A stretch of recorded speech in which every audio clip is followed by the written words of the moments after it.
Today, we're going to dive into the absolutely chilling story of Harold Shipman. He's at the center of one of the most unbelievable betrayals of trust in modern history. And his story, it really forces us to think about a terrifying possibility. See, he was more than just a doctor. He was a pillar of the community, the guy you'd call when you were at your most vulnerable, the one you trusted, without question, to provide care and healing. And I'm not talking metaphorically here. People literally placed their lives and the lives of their parents and grandparents directly into his hands every single day. That's the terrifying question at the very heart of this story. What happens when the person who is supposed to be the source of comfort becomes the source of unimaginable harm? Okay, so to really understand how this all happened, we need to go back in time. Let's go to the late 1970s, to a small working-class town in England called Hyde. This is where Dr. Harold Shipman started to build his reputation.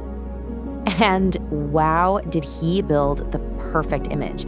Shipman wasn't just some doctor in an office. He was practically woven into the fabric of the community. He still made house calls, which was a big deal even back then. He'd bring flowers, he'd offer condolences, he even showed up at the funerals of the patients he was supposed to have cared for. I mean, to everyone, he was just the perfect family doctor. But you know, behind this carefully constructed picture of compassion, something else, something deeply sinister was happening. A quiet, methodical pattern that went completely unnoticed for years. And this is what's so horrifying. A family would see their elderly mother or grandmother pass away, seemingly peacefully, right after a visit from their trusted doctor, and they'd feel grateful for his care in her final moments. But the hidden reality? It was murder. He was giving them lethal doses of morphine, ending their lives while he was the only other person in the room. So how on earth did he get away with it for so long? Well, it was frighteningly simple.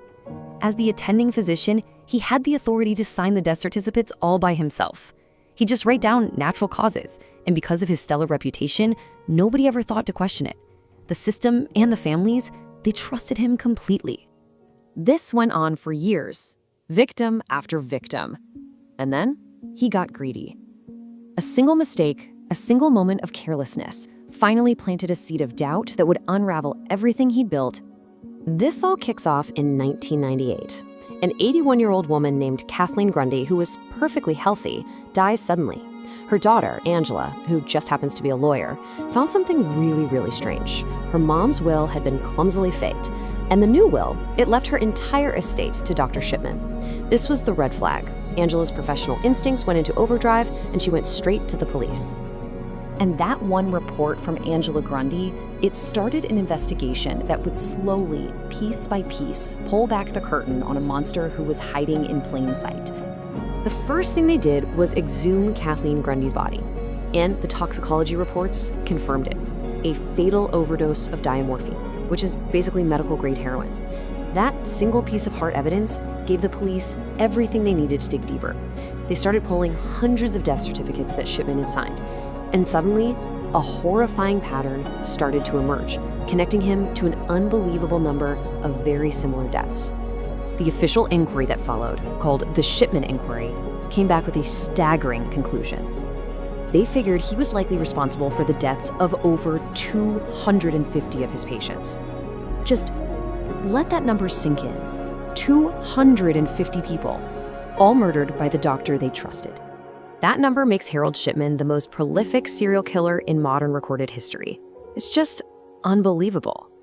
In 2000, he was sentenced to life in prison. He never confessed, never gave a reason why, and in 2004, he took his own life in his cell. But the story doesn't just end there with his death.